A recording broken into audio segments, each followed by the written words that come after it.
I'm Lisa Skube. Welcome to a great panel. We'll make it worth your while. Lunch is coming, but we're going to have a great conversation before we get there. I had originally thought that I would introduce these panelists, but I think that what I will do is allow them to introduce themselves. But what I'm going to do before we go there is just do a really quick history of looking at some of these larger enterprise networks that have tried and some would say have failed. Some are still experiments that are underway. Real quickly before I get into that, introduce myself. Lisa Skube. I'm the founder and director of the Journalism Accelerator. It's an online nonprofit startup. We really focus on conversations for impact. What that means is that we very intentionally crowdsource knowledge to help journalism find new sustainable financial models across news verticals and organizational types. What I mean by that is print, online broadcast, nonprofit, for-profit, co-ops, new forms of collaborative partnerships, bringing in cross-sector expertise to help illuminate how other industries are evolving and adapting as we see other industries go through their traditional service or business models being deeply disrupted at the intersection of technology, consumer demand, and place. So with that, why don't we go ahead and do introductions, and then I'll come back and do the little bit of history because I'm talking a lot, and I have some very interesting people sitting next to me. So why don't we start with Leela and come back this way. My name's Leela de Kretser. I'm the publisher and editorial director of DNAinfo.com. We started in 2009 in New York. Actually, we started in Manhattan, covering the neighborhoods. We've expanded to cover Brooklyn, Queens, the Bronx, and Staten Island this last year. And we also launched in Chicago, where we have now got DNAinfo.com Chicago in the neighborhoods of Chicago. And I'm Zohar Yardeni. I'm the CEO of Daily Voice, dailyvoice.com. The Daily Voice was started under a different name, Main Street Connect, also about 3 years ago. And we have scaled to about 50 towns, mostly in Metro New York, so that's Westchester, Fairfield, and in Massachusetts as well. We have about 100 employees, and our penetration, one of the important measures, is about 45% of the community reads our websites. Great. My name is Josh Fenton, and we've launched two, we're a little bit different, a little bit in between the size. We've launched two city-state sort of situations, both in Rhode Island and in Massachusetts. And our focus is really on creating tremendous amount of engagement around market-leading content. So the big story, a lot of investment into investigative journalism and major enterprise journalism, and then expanding that through social media. Thanks.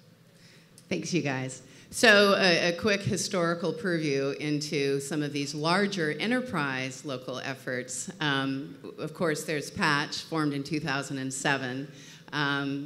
Purchased by AOL in 2009, March of 2010, the company announced that they'd be investing about $50 million into the build out of about 500 sites. I think that ended up being about 600 sites by the end of that year. Warren Webster, the co-founder of Patch, is here and will be talking and closing the end of the day, and I'm sure he'll be speaking more to the particulars of what is afoot with Patch. Lots of other efforts have attempted and failed, some more, some less. The Loden Extra was launched by the Washington Post. They shut down in 2009. Backfence was closed in 2007. Microsoft Sidewalk failed in the late 1990s, excuse me. In August 2009, there was MSNBC.com, bought Every Block, and Every Block will also have their leader, Brian Addison, is here, and he'll be speaking on a panel tomorrow morning, so we'll be hearing more about what they are currently up to. The 2009 additional effort, New York Times launched The Local.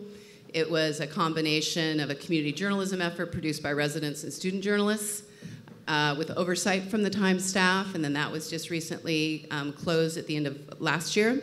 TBD.com, another hyperlocal effort for the Washington, D.C. area, by many measures wildly successful, but also closed down.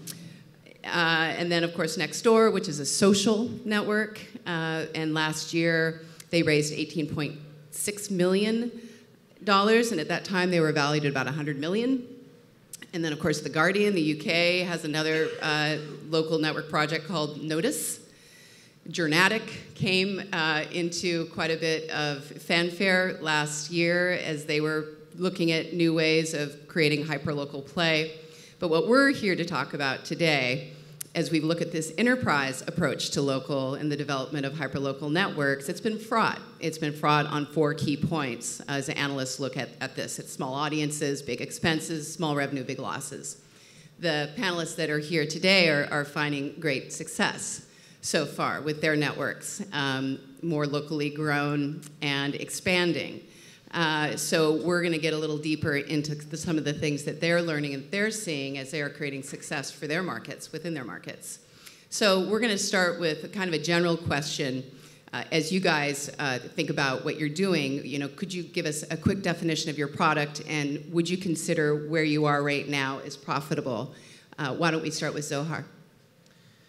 So I mentioned where we are. Our focus is on local news and information. So we want to be the relevant go-to news source in our communities. Our focus is also ex-metro. It's rural and suburban. And we are not profitable. We think we're on our way there. We're still doing it. And that's us. And you've grown quite a bit. And I should also say all of these guys have started since 2009. 2010, 2011. So pretty recent efforts. And Zohar, you've grown your visits by like 50%, correct, since you've joined forces?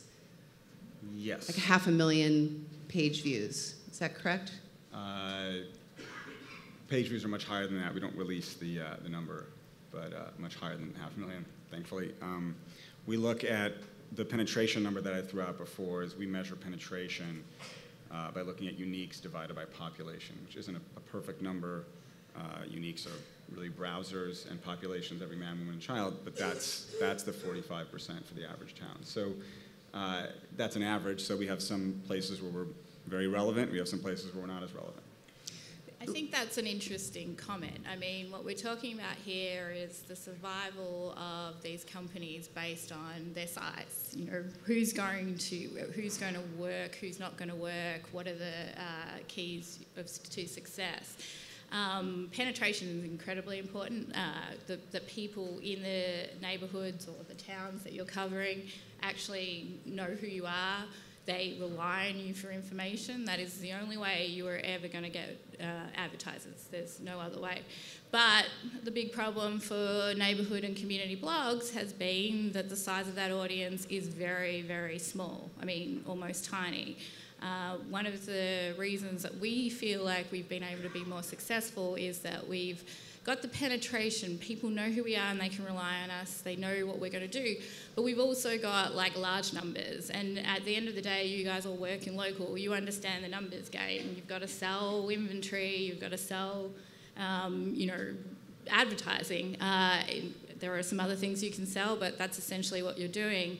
And I think the companies that will be the most successful understand both those two metrics. It's about penetration, a loyal audience who's going to act on what you tell them, as well as having a large audience. Leela, would you guys consider yourselves profitable at this stage in your development? We're a private company, so it's beyond my level to be able to disclose to you anything about our financials. I can say that we have a pretty strong business plan, and so far what we've seen is we've hit that business plan, and if we continue to do what we're doing, we'll be nicely profitable. I mean, we're lucky. I mean, I really don't understand how anyone can do it if you do not have a patient single investor who owns the company and understands how it's working. I mean, there's no magic here. I mean, most of you guys in this room probably have to go get investment at some time, right? You have to try and explain how it works. Media companies have traditionally been owned by single investors who have patience. They have money, they are invested in the actual business, so they understand how they work. They've not tended to be successful from, investors.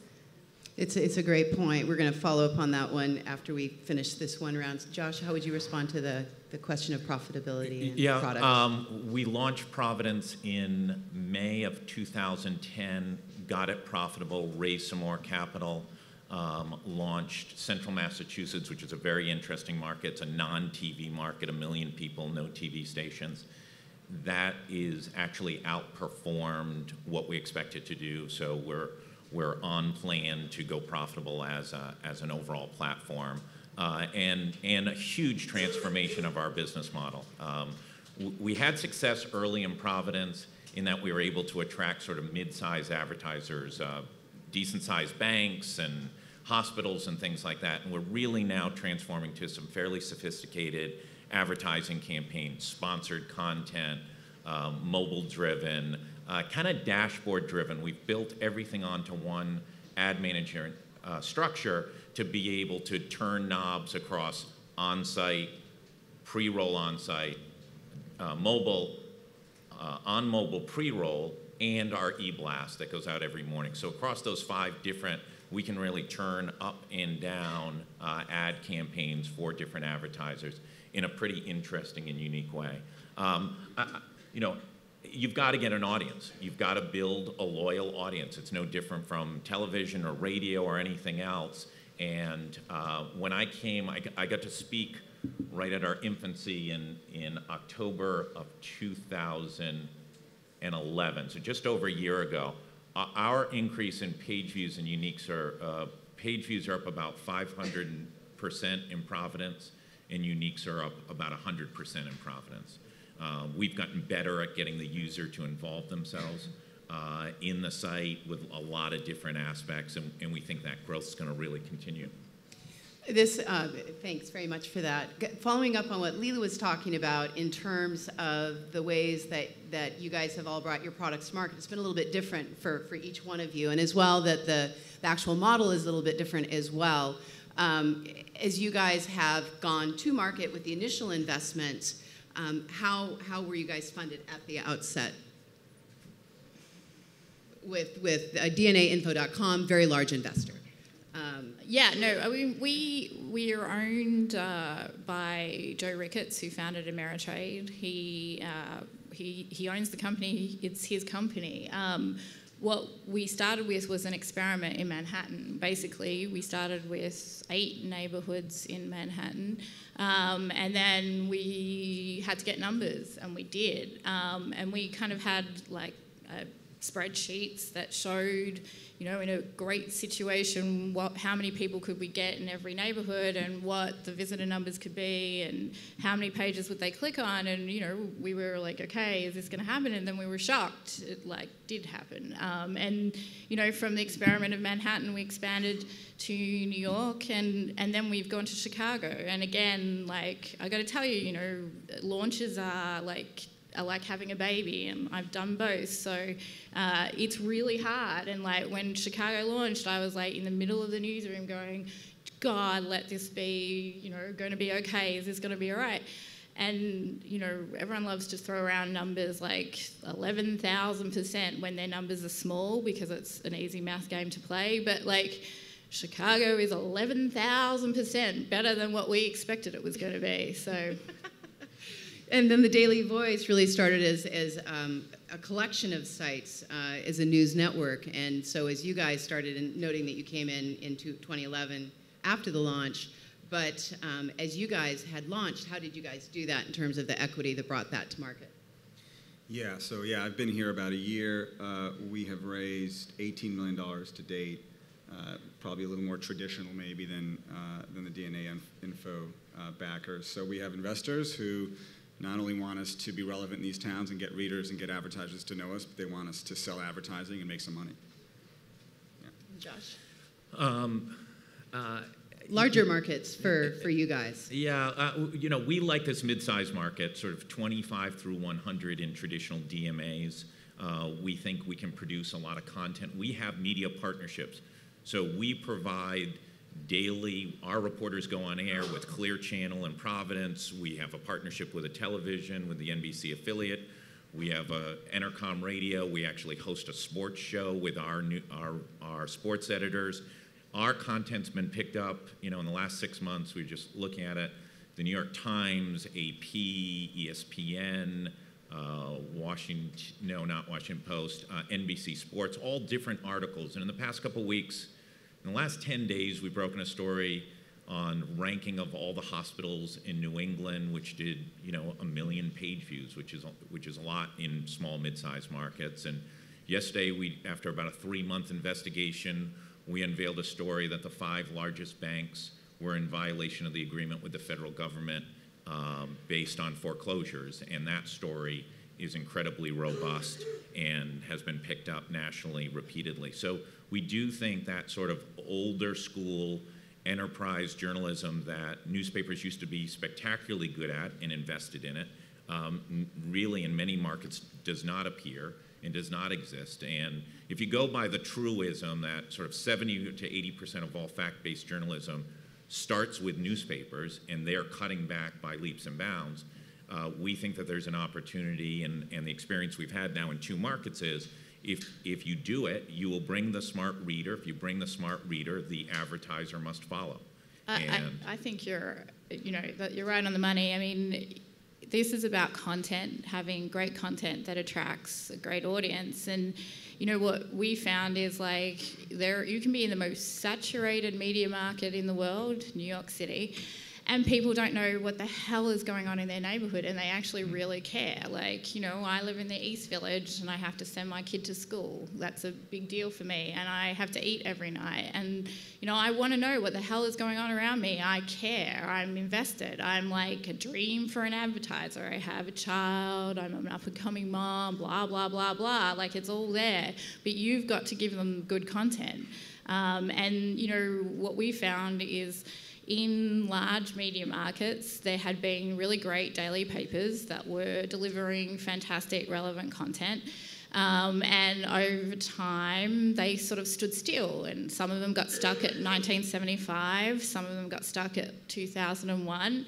But others, and they just didn't move forward. They really didn't understand, what they were doing. And they've kind of been beaten. If you chase celebrity news, how are you going to do it better than TMZ does it? I mean, this is not the way that we're going to make money. So we decided to go after the stories, 8 million stories in one city that would get people and we would be known for. And I'm pretty sure, hopefully most of you in this audience now know what a DNAinfo.com story is. It's about the neighborhood. It usually goes viral and becomes national, sometimes international. And it's a story that we got before everyone else because we had people out working on them.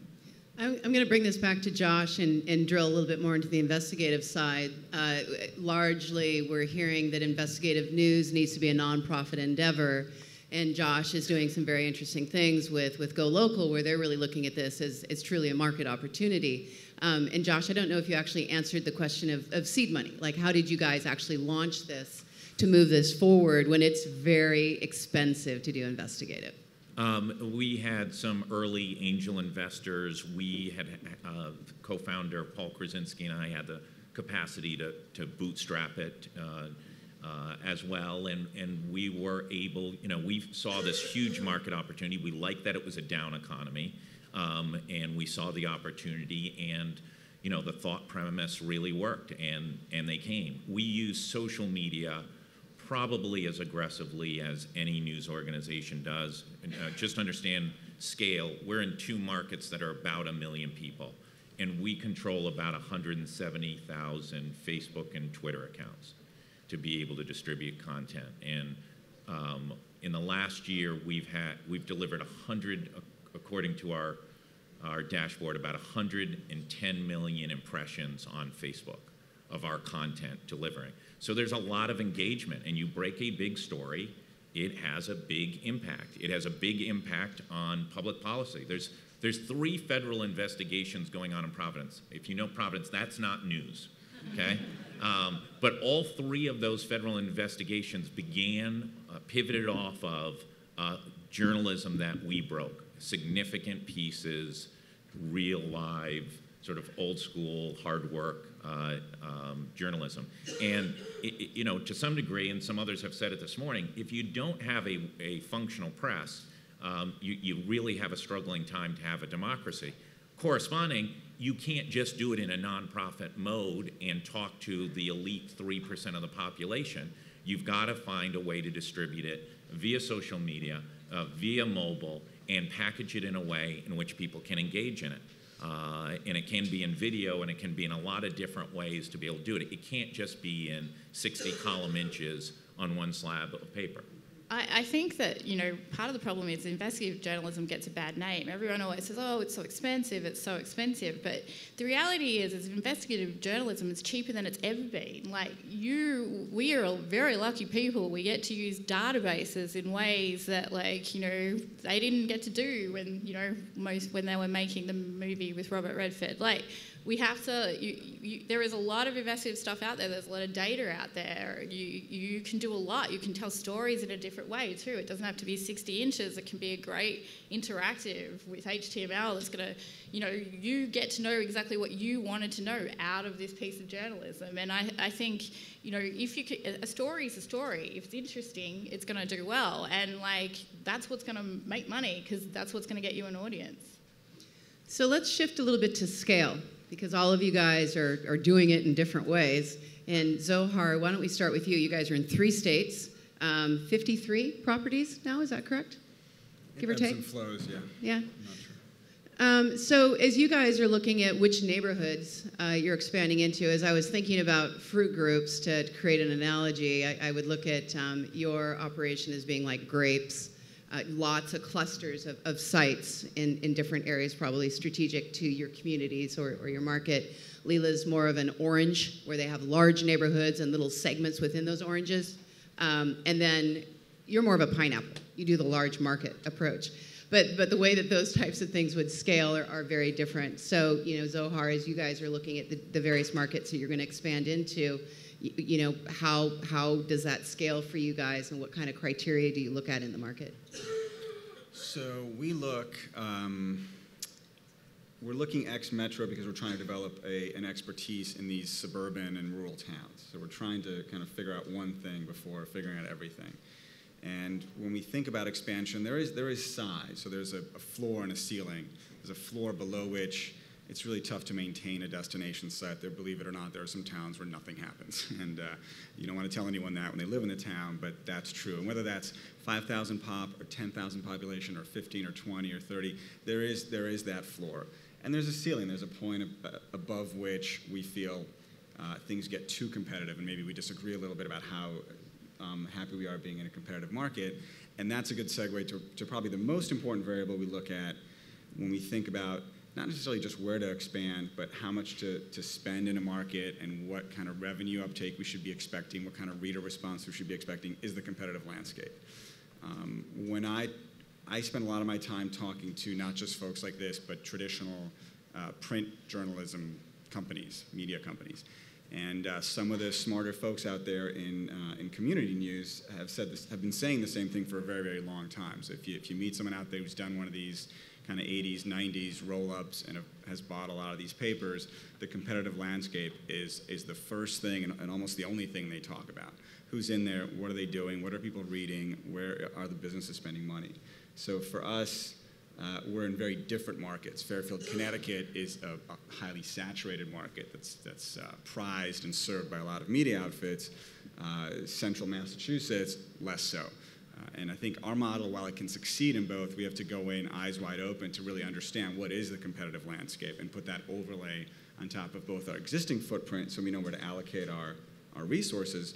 And as we look to grow, for us growing is really a bleeding out probably geographically, because that maximizes our advertising opportunity. As we think of that bleed out, it's a lot of it's about the competition. Leela, for you guys, having now just expanded into Chicago and also expanding your product, the Local Business Insider you guys launched back in October, you know, how do you see this scaling? Do you see other places that you guys think you may go in the future? I need like 8 months vacation before I could contemplate another city. I mean, the biggest thing for us is about talent. There's this ongoing issue with, I think, everybody. Like, you got to have good people working for you, and like getting good journalists who can cover the city well and really know it well and cover the neighbourhoods like the back of their hand and like can write properly and you can afford them. These are like difficult things to do. You know, Chicago, we now have a fantastic managing editor who we stole from the Sun-Times, so if Jim Kirk's here. But like, you know, we have, that's going to be what dictates where we go is, can we get the talent that will cover the neighbourhoods in a way where we'll generate a large audience? Are there businesses who want to advertise against that? And, you know, where do we go next is going to be based on, I guess, that formula. And also probably worth noting that both you and Zohar, your organizations hire folks. It's not a freelance market for you guys. No, I mean, right now I think we have about 100 people working for us, maybe a little bit more than that. We hire, you know, I've edited non-paid for content and I've edited paid for content, and let me tell you, like, I'm going to cost more than it would have cost to get somebody to write it properly in the first place. So, you know, I think it doesn't work particularly well if you're relying just on citizen journalism. That said, I do think the community's involvement in the news is critical. So, you know, people feeling like they can contribute, that they're part of the news that they're reading. And I actually think you guys have done a good job of that, so I wanted to let you know. But like that's key to success, and that's got to go alongside like having the stories that really provoke them. And you know, that's what I want to see. Josh, as you guys think about scale, you guys are going to larger markets. You know, how are you looking at that? Well, I think it's, you know, I'll piggyback off of, I think the talent issue is a big issue. We've had some success, mostly, I think to some degree, in being able to attract really, really smart folks who have come, we're in 2 college towns, and I think that's been a significant benefit. Now, we've also now started to produce such really good talent that MTV took one. One of our host of Go Local TV was just on The Bachelor this past week. Another one just got hired away by a television group. So, you know, I think that's going to be one of our challenges as we morph and grow and mature as an organization. You know, I think we will become the destination point to some degree, but also we want that free flow of different talent. We're not as regimented in our structure. We've found some really good spheres of what we call mind-setters, which are our op-ed writers, which have bring us some huge followings and are very dynamic, and they value the opportunity to write for us for their brands. And the other is experts that we've been able to cure and have them write on really interesting issues. And that's been huge for us. But absolutely, the one thing we have learned is that traditional daily newspaper writer is generally not been a good match for us. The pace in which we work and the level of research that we demand, it just has not to date proven to be a good match. Josh, staying with you, as you think about expansion or scaling, how big is big enough? You know, what are your goals? Well, I think it's always an interesting opportunity, and I think, you know, all 3 of us are probably thinking about this. It never made any sense to me that newspapers in the mid-sized markets didn't develop some relationships. And even when they did, when the New York Times bought the Boston Globe, what is one of the great things they acquired? They acquired probably one of the most valuable things you could ever cover in media, the Red Sox-Yankees rivalry. And they did nothing with it. You know, ESPN makes literally probably hundreds of millions of dollars off that. Certainly cable networks make hundreds of millions of dollars off of coverage of Red Sox-Yankee rivalry. And, you know, Dan Shaughnessy and Dave Anderson never had a video throwdown or throwdown in columns or anything else across those 2 platforms. So I think you've got to look at those opportunities to be able to expand and look at really interesting ways to create content as well. Zohar, how big is big enough? So look, the scale, we talked a little bit about scale before, but I would sort of contrast it with your comments initially when you were kind of going through that roster of competitors. I would challenge people to look today in 2013 at who's out there spending a lot of money. In our world, it's really local, so it's a little bit different. But when I think of hyper-local, because we're here, content, who's out there really spending big money on hyper-local news content? And I spent all day thinking about that, and I talked to a lot of the people out there who are doing it, and it's a pretty small club of folks that are, whatever real money is, it's 5 or 10 million, 20, whatever it is to you.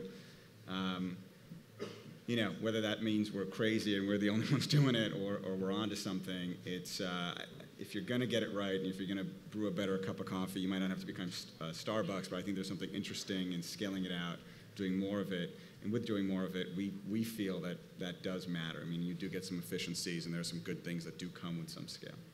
Leela, I don't know if this is a good question for you, considering that you just launched Chicago and you wanted 8 months before you considered another state. But, how big is big enough? We just have to see.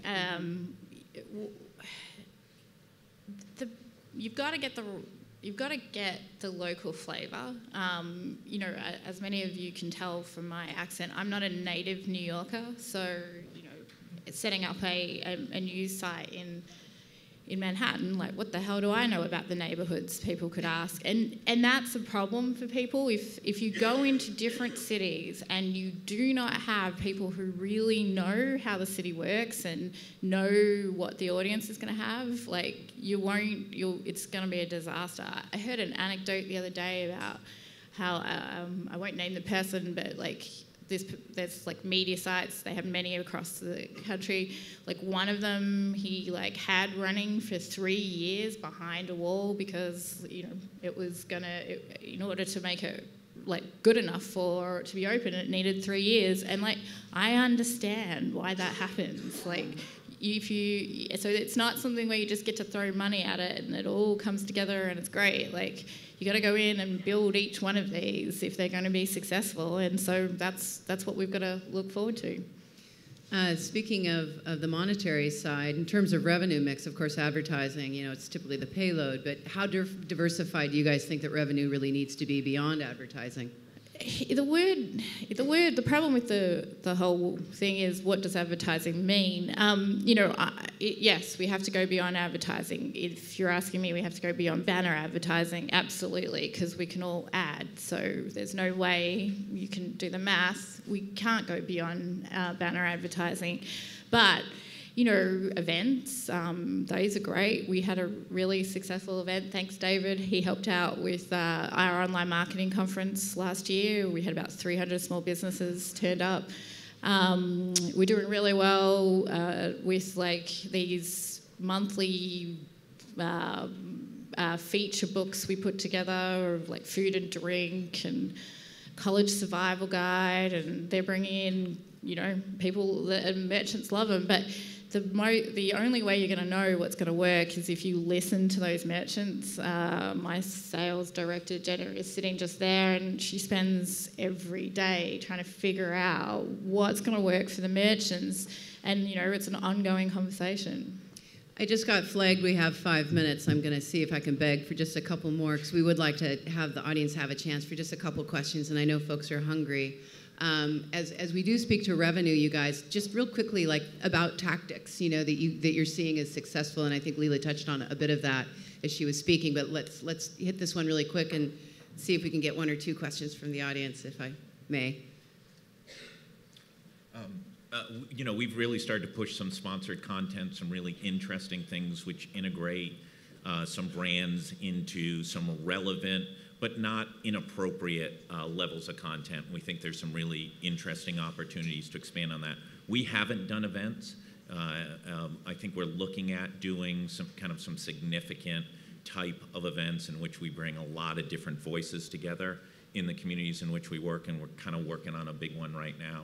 So I think those are all givens. I think the really exciting opportunity is to be able to leverage the technology to really help some advertisers monetize in a different way. And I think we're really excited about that moving forward in 2013. I think that's probably one of the biggest things. Yeah, so similarly for us, it's we can't be out there pitching banners. That's just not going to resonate. So you can see on our site what we've done around things like content marketing, and we've tried a few things there and have ended up with something that we think works, and a lot of stuff around promotions and sponsorship. But an additional thing that we spend a good amount of time thinking about, as you've heard a lot about in this conference, is really in the local markets, how we're selling. So the local business owner is today inundated with many more offers than they were 5 or 10 years ago. And being an organization that sells on the ground, we're always struggling with that question of how automated versus how deep and consultative that sale needs to be. How much do we want to spend? How much time do we have for a $5,000 client versus a $100,000 client? Well, it's easy on the high end, but as you get to the smaller pieces of business, it's, do we call this person from a call center in Manila? Is that ever going to work locally? Well, there are plenty of businesses doing that, and we have a more higher touch approach. So it's what we sell, it's the product mix, and it's a little bit around how we sell it and how we interact with clients. I think for us, it's everything you guys are doing in this room. Loyalty is going to play a big role, I feel like, in all of our business models for media companies, and the media companies who can navigate that field really well will do well out of it. Location-based, mobile. I mean, there's parts of your businesses that, because we have the audience, we want to be integrated with. And some of those relationships will be done through, deals. Hey, we'll work with you. And some will just, we want to just use that kind of way of connecting with the merchants, and we can do that ourselves in-house. And I think that's actually the hardest part right now for maturing companies, is like, which thing are we trying when, and getting them in order, and making sure that we are able to test and use different revenue models without blowing up your business. I think that's why conferences like this are really great, because you get some insight into some things you might want to try and test, and people you might want to work with. Are there any big burning questions in the audience that someone would love to ask before we wrap?